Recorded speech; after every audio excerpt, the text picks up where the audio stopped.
This is the Bates Bobcast, our weekly podcast where we take a look at the week that was in Bates athletics. My name is Aaron Morse, and this week we look back at the opener of the CBB as Bates football makes an early statement.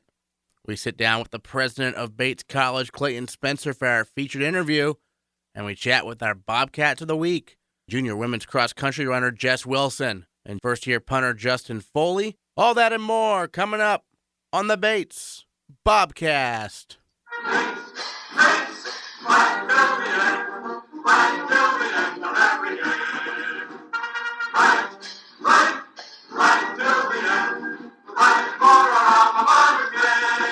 Saturday marked the beginning of the CBB as Colby, Bates, and Bowdoin battle it out in football for superiority in the state of Maine.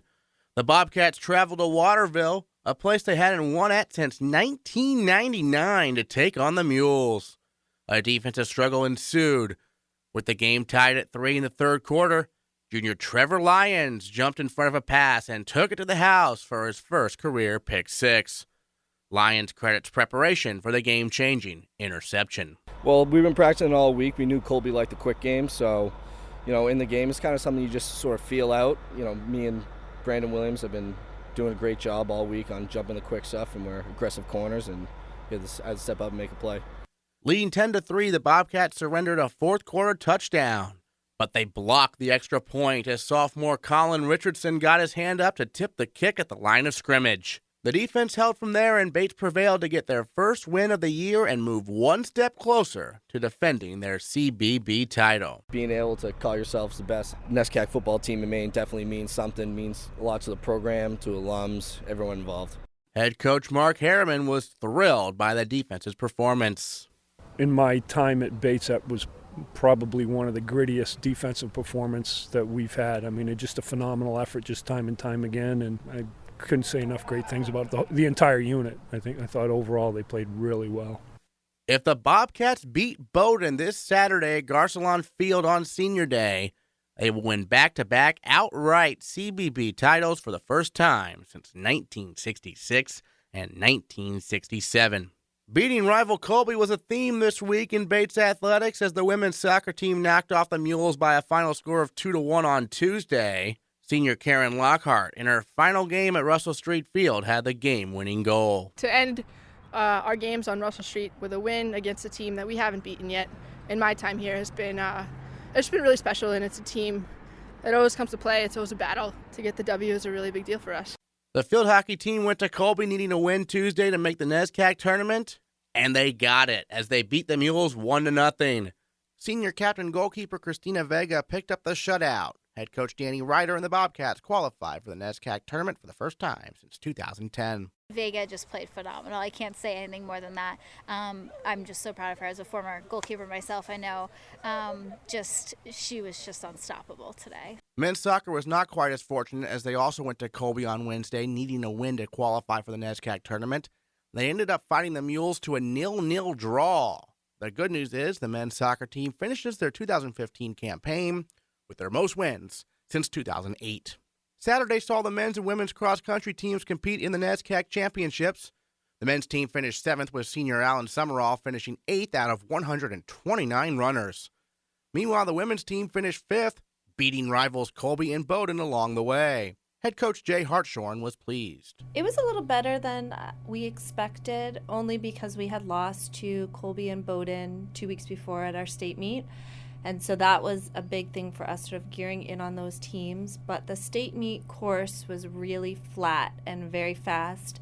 And so we were hopeful that this course was just a much better match for us. And I think it proved to be the case. And we ended up beating both Colby and Bowdoin by quite a bit and ending up in that 5th place spot.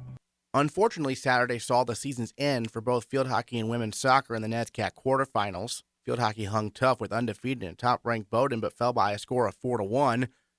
Women's soccer took the early lead, but ended up dropping a 2-1 decision at Trinity. Field hockey finishes the fall with their most wins since 2005, while women's soccer tallied their best winning percentage since 2006. Now it's time to talk to our Bobcats of the Week. Our female Bobcat of the Week is junior cross-country runner Jessica Wilson. She finished 17th out of 123 runners in the NESCAC Championships on Saturday. I understand when you first came here, you had never run cross country before. You'd run track. So what kind of adjustment was that for you to become to the point where you are now? Yes, that's correct. So I'd never run cross country prior to coming to Bates, but Coach Jay greatly encouraged me to run cross country. She said that it would not only help track, but she thought that I would also enjoy it. And I wasn't completely convinced because I had gone from running mostly the half mile for track to running, a 3-mile cross country race, which is, there's a difference there. And so immediately fell in love with the sport. One of the great things about cross country is that it's a very close-knit team. Track is wonderful, but cross country, there's 30 girls on the team, and everyone is supportive of one another, regardless of ability or anything like that. Even with homework, there's a girl on our team right now who I think could win Jeopardy easily. So, I always just like to surround myself with her because it just works out well for me and works out well for. It's just great.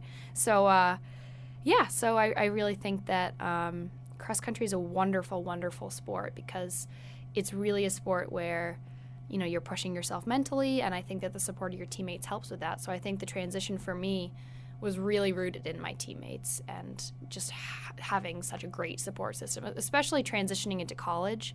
You can't ask for anything better than that. So this past weekend, what was really clicking for you there on the course? So this past weekend, so we raced at Wesleyan, and it was gradual but quite a few hills. And we practice on Pineland, at Pineland Farms in Grey, New Gloucester, which is also relatively hilly.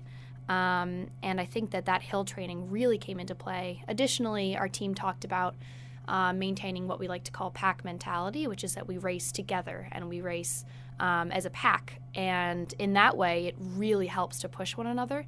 So if one person's struggling, the other person can pull them along and vice versa. And oftentimes, that person can switch roles throughout the race, and so it's really beneficial to race with your teammates. And since we train together and we race together, I think that really came together. It came together that we had a 4 or 5 pack. We had 2 of them. We had 4 or 5 girls running the first mile together, and then the next 5 girls were about 10 seconds behind. So the spread was very minimal, which is really, really a cool thing to see because it shows that we all train together and we work together. And when it comes down to it, cross country is not an individual sport. It's really a team sport. And I think that's what made the difference this weekend. And that's really interesting because everyone thinks of running as being very individual. It's like a relay race in track or something. And that's not true, right? Nope, not at all. Yeah, especially for cross country. I would say that it might even be more of a team sport, arguably, because for cross country, the top 5 score. And so what that means is that, and not only just those 5 people are integral to the team, every member of the team is integral, not only in a mental sense and a supportive sense, but every person contributes. And so, you could have the fastest girl in the country on your team. And if you don't have, that depth, which is kind of what we have this year, which is what is, making us so strong this year, you're not going to be the same team. You really have to have a strong group of girls, which is what we have this year. A few more events coming up. The NCAA regional is obviously still ahead. What are some of your goals personally and as a team here in the next 2 events coming up? Yeah, definitely. So regionals are very exciting. Regionals are at Conn College this year, which is a relatively similar course to Wesleyan, which was the course we ran at this weekend. And so, again, we have a lot of hills, relatively sloping hills, but it'll definitely be a challenging race for sure. And so I think team goals, we were very pleasantly surprised with how we placed at NESCACs. We expected to come in 7th or so, 6th or 7th, and we were just ecstatic by coming in 5th. We were so pleased, and everyone was so proud of each other. And so I think that, a good goal would be to, I think place-wise, do the best we can. I think as a team collectively, we would like to improve on our finish from last year, which was 10th, which is awesome. We were so excited about that, but it's always nice to improve year to year. And so I think improving from 10th place would be great. It'd be a good team goal. And again, I think maintaining that pack mentality is really what's going to make the difference, especially regionals when there's such a large field and everyone is so competitive. It helps to have your teammate right there next to you. And it was nice to beat Colby and Bowden over the weekend, right? It was awesome. It felt great. I think everybody, even Jay, was really excited, and Jay went to Colby, so that's saying something. Yeah, we were very excited. I know you're still focusing on cross country right now, but track is coming up. So how does that transition work for you from cross country right into track season? Yeah, it's a definitely kind of a hectic time, and I'm sure Jay's probably talked about how it's a little hectic for her. So today is the first day of track officially, and so we have a group of 60 or so girls, and 30 of them are cross country runners, and then we get the throwers and the jumpers, and we get this whole new mix of people, and it's this awesome energy that is brought to the indoor track. And I think it's really cool for the people who are still running cross country to get this cool new energy, and you get to meet all these new people and everyone's all excited. And I think that's kind of a good boost for the cross country runners who are still racing. And then additionally, it's really nice when we do eventually transition, because we've been, we'll be running with them for the next 2 weeks or so. When we do start transitioning to practicing with them, it'll be, that much more fun and that much more productive by already establishing these relationships with the other track runners. All right, Jess Wilson, our female Bobcat of the Week. Thanks so much. Thank you very much. A male Bobcat of the Week, first-year punter, yes, the punter, for the football team, Justin Foley, won the NESCAC Special Teams Player of the Week award as he pinned Colby inside their own 20-yard line 7 times on Saturday. 3 of his punts ended up pinning the Mules inside their own 5. Was that your best performance, you think, high school, college, punting-wise, you recall? Probably the most impact in the game-wise, I'd say it was, probably the most important, most influential anyhow. And I'm curious, when did you start punting? Like, how did that develop in your life? Well, I grew up, I always played soccer till I was in 8th grade, then so I knew how to kick. In high school came along, we had tryouts for freshman team punter, and I was able to somehow kick a spiral, figure that one out, so I just stuck with it. So you just showed up at the freshman team tryout, that was the first time you'd ever punted a football? No, I did a little bit in middle school, but it was just like wacky, and then the spiral was completely by accident, and it's the best thing I ever found out. Now you're a guy who also plays baseball, and you'll be playing baseball for Bates. Which sport did you play more growing up? It sounds like baseball probably, because football started in high school. I mean, I always played football since I was in 3rd grade. I started kicking in high school. Gotcha. But I have loved baseball way more than I had football. I mean, I still love football, don't take anything away from it, but yeah, I was kind of always focused baseball growing up, and football just started up and on the rise in high school, really. So you're from Massachusetts, so what prompted you to come up here to Bates? I have a lake house north of here, so I knew of the school, and I'm really familiar with the area, and I like it up here, so it's a comfortable fit. It's homey up here. And on Saturday against Colby, what was really clicking for you? It looked like when I was at the game that you'd perfect snaps and just in motion, fluid motion pretty much. Yeah, perfect snaps from Luke Mack. He's always keeping it on point, never messing up. And I just practiced my drops all week, so that's the most important thing for me, and they were just dropping on point, so we had a successful operation. And you were also named NESCAC Special Teams Player of the Week. Did you know about that before? I knew that they did that, but I didn't know anything about it till Sunday afternoon. Somebody told me. What was your reaction when you found out? I just thought it was a cool honor. And then as a first year, how have you kind of adjusted to the college game? I mean, for a punter, is it any different than high school? The only thing that's different is the guys coming at you are bigger, but as long as they're getting blocked, it's all the same. And then I don't think you've had one punt blocked yet, have you? No. I'm trying to keep it that way. On some wood. Yeah, knock some wood, right? Exactly. Baseball-wise, you're a pitcher, right? Yeah. How are you looking forward to balancing those 2 sports throughout college here? To be honest, I really am not sure yet. So it's going to be a year of experience. So I know whenever football ends, I start working baseball workouts right away. So baseball has me most of the year, but football gets me in the beginning of the year. So. What are some of the older guys been telling you about the CBB? That it's a long-lasting tradition, and it's something that gets us fired up every year, and we look forward to it, try to win it every year.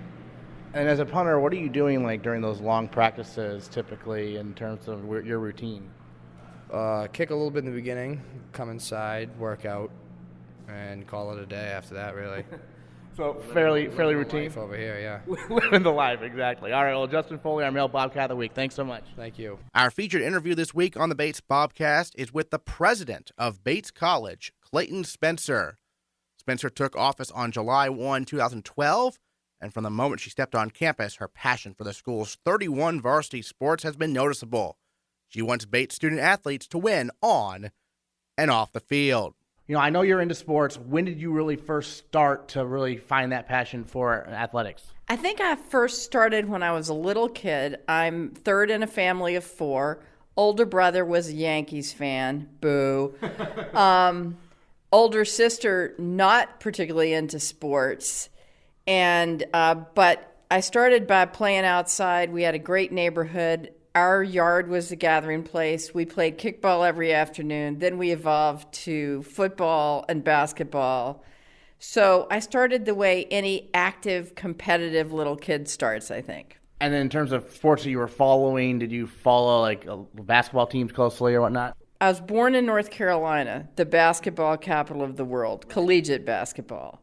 Moved to Virginia when I was 2 and lived from age 2 to 13 in Virginia. And the entire time I lived in Virginia, every time we were in a car, we were listening on scratchy AM radio to the live broadcasts of Davidson College basketball games. So Davidson has reemerged into prominence as the home of Steph Curry. Back then, Lefty Driesell was the coach of Davidson before he went to Maryland, and we had several guys, Fred Hetzel, Dick Schneider, Mike Malloy, who went from Davidson to be pros. And so Davidson was consumed with basketball. My dad had been on the faculty at Davidson. He's a graduate of Davidson. And ultimately, when I was 13, he went back to be president of Davidson.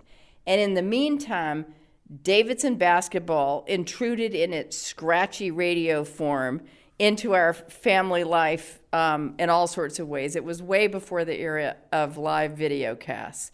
But we followed every move. I knew every player, Barry Teague, you name it.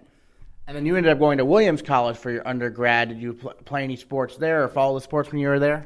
Yeah, I played varsity basketball. But I want to say, so that there's no misunderstanding about that, I hold a record. This was all pre-NESCAC. One of my colleagues at Harvard used to introduce me at events and say I held the record for the lowest vertical jump in women's basketball, which is probably true because I am a spectacularly mediocre athlete.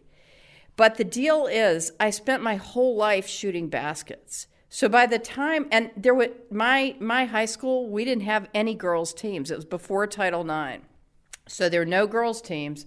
Ultimately, I went away to school. I got to play basketball there. Then I played at Williams, and I had a really good shot. So I played varsity ball at Williams pre-Title IX. We probably barely had enough people to scrape together a team. And I played freshman year, sophomore year, and then I went away the second half of my sophomore year. And then when I came back, I didn't play junior and senior year. And so you must be, obviously very pleased with the evolution of college athletics in terms of, being much more inclusive now for, women's sports. Absolutely. And I was thrilled to raise my kids. I have a boy and a girl who are now in their 20s, but I was thrilled that they absolutely had equal opportunities for athletic events. And I was a very enthusiastic soccer mom with my kids. Neither one of them was interested in basketball. And then obviously you were at Harvard for years and years and then ended up coming here to Bates to become president. What attracted you to the opportunity here in Lewiston? I love the mission and history of Bates.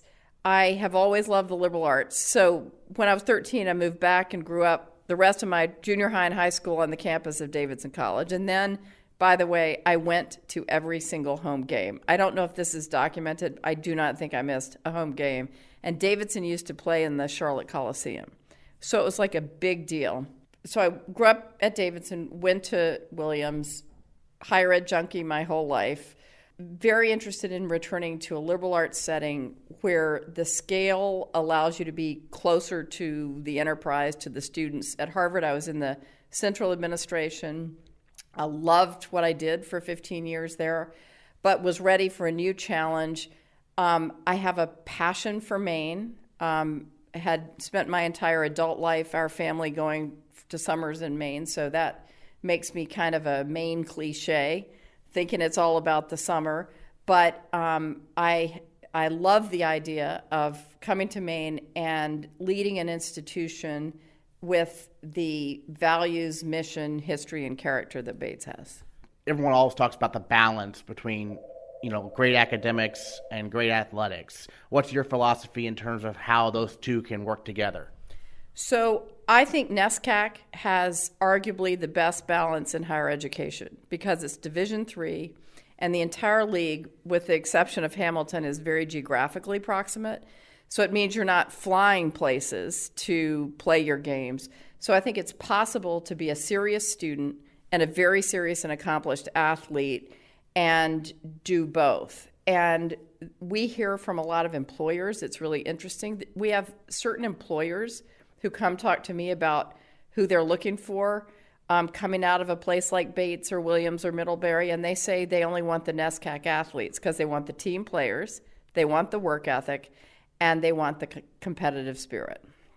Obviously, your basketball background, the basketball team, the men's team last year made the Sweet 16, and basketball season's coming up. How excited are you for basketball season here? I'm super excited. It's going to be really interesting to see those Del Pesh twins do their thing yet again. It's going to be interesting to see a new offense without Graham Safford, who was such an incredible leader on the court last year. You may not know this, but I am the faculty liaison to the basketball team. So I will go and meet with the team at some point. I don't call the plays, but I enjoy watching, and I really try to get to every home game. So the faculty liaison program, how does that work exactly? So every team has a faculty member who is interested in the team, gets to know the members, may host them for something at their house at some point, and also is a resource if a coach wants to talk to a faculty member about academic issues or has any questions about how to get the team better supported in any way. It's fairly informal, and different coaches use it to different extents. But John Furbush and we're pals. I love the role. And obviously, we touched on the Ivy League and you being at Harvard for years. Just, I guess, if you could go into some more detail, based on your experience here and previously when you were at Williams as an undergrad, how does the NESCAC schools compare to kind of the Ivy League in terms of academics, athletics, just personality in general? So the Ivy League are Division I. And it's somewhat similar to the NESCAC in the sense that you've got a group of institutions that are very much alike, both academically and athletically. But at a large university where you've got a law school, a business school, a med school, none of that is about the athletics. I didn't feel as close to the athletic enterprise. So I went to the Harvard-Yale game every year, but I didn't go very often to other football games, even though I love football. I occasionally went to basketball games. I'm not a hockey fan because I grew up in the South and I have no clue what's going on with that little puck flying around. So I just feel like it's much closer. You're much closer to the athletics here. And the fact that Garcelon Field is right smack in the middle of campus and Alumni Gym is such a sweet home court advantage makes it all the more fun and all the more accessible. And for me to be able to leave the office, go home, grab a little dinner, and go over to a game in Alumni Gym or a night game. I went to the soccer game against Bowdoin, I think it was, early in the season here. That was a night game. It was fabulous. I love that sense of being out with the student body at night. It's fun. And we kind of have our own version of the Harvard-Yale game coming up with Bates versus Bowdoin here on upcoming Saturday. They just beat Colby, a chance to win another CBB title. That's pretty special in the state of Maine, isn't it? It's very special. And I have the CBB ball from 2 years ago in my office, which they gave me, which I treasure. And I very much hope that we will retain the title. It's been a tough year in football, and I was really thrilled that we got the victory over Colby. And I hope that we will now continue our momentum, and I'll be there at the game. How much, if at all, I guess, do you work with Kevin, the athletic director, in terms of, getting updates on the athletics department and whatnot? Kevin, I talk to Kevin mostly just in passing. I'll see him around and I'll say, okay, so what's going on in men's soccer? They have an amazing defense. It's all these 0-0 ties and double overtime. Or I often have like some cockamamie notion of why I think we won or lost a game. And I'll say, Kevin, okay, give me the straight scoop. And he'll tell me what's really going on. So I see a lot of Kevin. There's lots of good back and forth. And he and the coaches, I mean, I'll write to a coach if they had a great game, just shoot him an email. I see the rowers over at the gym in the morning. I work out 4 mornings a week. I have a boot camp class I do with some other colleagues over in the gym. And those giant tree trunks of men and women are there on the ergs, and so I'll see Peter Steenstra. So I'll love the back and forth. I guess last question for you to kind of wrap it up. Moving forward in the upcoming years, where do you see Bates going in terms of athletics, and where do you see the NESCAC going? So as I said, I think the NESCAC is already a very strong league. I think, if you look at the Directors' Cup, which is the overall wins and losses in postseason play for a basket of sports, you see Williams has won it all but 2 of the years it's been in existence. I love the fact that other schools are coming up to create a more competitive league, so you see some real advances with Amherst over the last 5 years. Similarly with Middlebury. And then you start looking at what we've been doing. And if you see what our women did in field hockey, volleyball, women's soccer this year, all good, strong seasons, right path. Men's soccer, great. We're always strong in cross country. You see what we're doing in basketball. Lacrosse, we had an amazing season last year.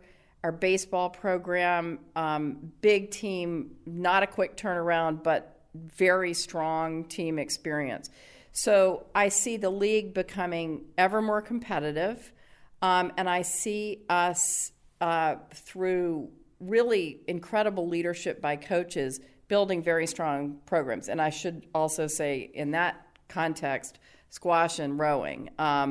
Because what Peter Steenstra has done with our rowing team is astounding, and last year's national championship shows that. Also, the fact that on the head of the Charles, we came in 3rd and 6th, our first 2 women's boats. That is a depth that you can just look down the list. No other program can claim.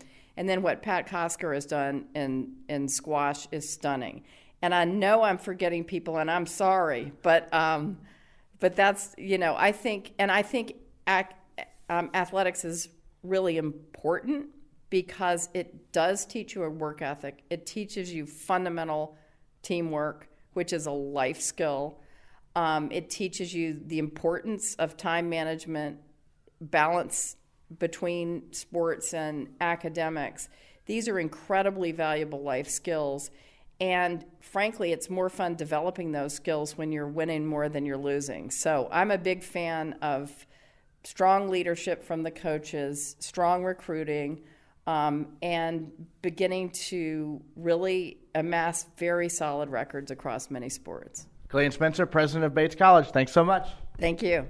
Don't worry, fans. We haven't forgotten about the volleyball team. They went 2-1 this past week, and now they head to the NESCAC tournament. The Bobcats visit number 1 seed Bowdoin on Friday at 5 o'clock for their first round match if you want to make the trip. The football team welcomes Bowdoin to town at 12:30 p.m. on Saturday. You will want to head to Garcelon Field for that one as Bates looks to make history with a win and yet another CBB title. Meanwhile, both cross-country teams are competing in the ECAC championships on Saturday. We'll have coverage of all those events and more next time on the Bates Bobcast. Bates, Bates,